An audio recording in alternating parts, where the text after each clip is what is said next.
له تیرو دریو کلونو را په دې خوا د اسلامي امارت حمایوي قومندانۍ له لوري په ټول هیواد کې په اساسي جاري او وسطي ډول 96,603 ارادي خفیفه او ثقیله وسایط او ترڅنګ یې زرګونه میله وسلې ترمیم شوي چې په دغو وسایطو کې د ملي پولیسو رینجر، حاموي ټانګونه، انټرنیشنل او هغه ټول نقلیه وسایط چې د پولیسو قواو له لوري استفاده کیږي د حمایوي قومندانۍ له لوري په ټول هیواد کې ترمیم شوي دي. تر دې مهاله په مجموع کې د ټولو د حمایوي لیوا د ورکشاپ او همدا قسم د مرکزی ورکشاپ او په کنډکونو کې چې کوم ورکشاپونه مونږ درلودل 96,603 موټر په مجموع کې ترمیم شوي دي. اسلحې په زرګونه میله همدا قسم اسلحې هم ترمیم شوي دي. د ورکشاپونو د امیر په خبره چې 6 میاشتې وړاندې د خفیفه وسایطو د ترمیم په برخه کې یو ورکشاپ جوړ کړی چې په کې 40 تنه مستریان په بیلابیلو برخو کې کار کوي او په ورځني ډول تر 15 پورې خفیفه وسایط ترمیموي.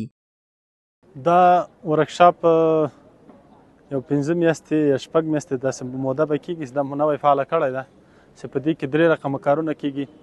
یو انګري کېږي کې د موټر د وسایطو د خفیفه د واړو موټرو که هغه کې کورلا ده، که رینجر ده، که لنکروزر ده، تر 10 ساعتې پورې دلته کار کېږي. یو ساحه کې د انګري کار کېږي، بل ساحه کې د انجنو دلته چې کوم انجن د انجن شاپ ته ځي دلته راکته کېږي، بیا لیږل کېږي انجن شاپ کې ترمیمیږي، بیرته راځي دلته موټر کې نصبیږي.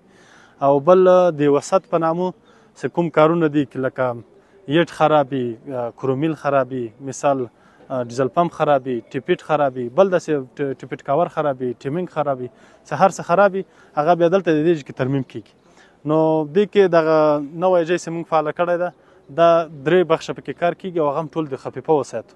دلته نو د ورځې 10 موټره 25 28 15 پورې د موږ یعنې ټول به یو 40 نفره کار کې کوي. په 40 نفرو د ورځې 15 وسایطو پورې ترمیمیږي دلته.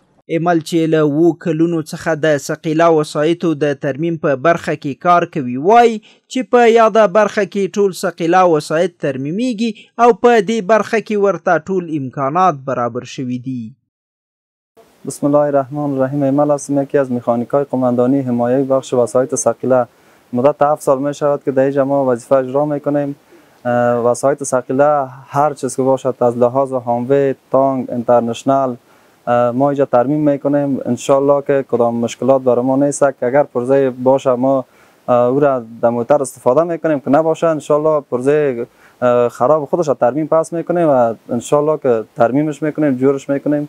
برای ما کدام مشکل نیست دیگه. انشالله که کار ما به خوبی پیش میره. د حمایوي قومندانۍ مسؤلین د اسلامي امارت له ټولو امنیتي ځواکونو څخه غواړي ترڅو د وسایطو ساتنه خپله ایماني او وجداني وظیفه وبولي او د بیت المال وسایط باید له خپل مال څخه هم په ښه توګه وساتي. مجاهدینو ته پیغام دا دی چې دغه موټر چې د بیت المال موټر دی نو دغه تاسو د خپل مال نه ډیر زیات مهم وبولئ او د دغې موټرو د حفاظت او د دې کې د تخریب مخه باید ونیسئ، ډیر خیال یې وساتئ. دغه مو ته پیغام دی. الله تعالی دې زموږ ټولو نه د بیت المال د حفاظت په سمه توګه خدمت واخلي. د ملي پولیسو حمایوي قومنداني یوه داسې اداره ده چې د تجهیزاتو، وسایطو او د ملي پولیسو د وسلو د ترمیم او بیا رغونې مسؤلیت په غاړه لري. پولیس د ټولنې خدمتګار